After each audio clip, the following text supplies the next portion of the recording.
మొంతా తుఫాన్ కారణంగా ముంపుకు గురయ్యే లోతట్టు ప్రాంతాలను సందర్శించిన గుంటూరు జిల్లా సంయుక్త కలెక్టర్ అశుతోష్ శ్రీవాస్తవ.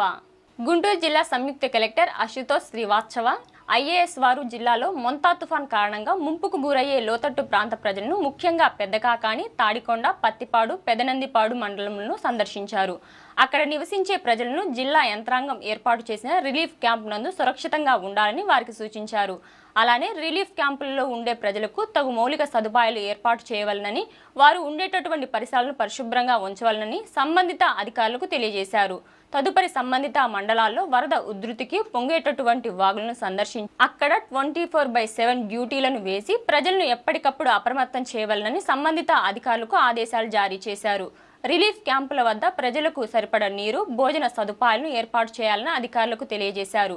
సదరు పర్యటనలో జిల్లా సంయుక్త కలెక్టర్ వారితో పాటు సంబంధిత తహసీల్దార్లు, మండల పరిషత్ అభివృద్ధి అధికారులు, మండల స్పెషల్ ఆఫీసర్లు పాల్గొన్నారు.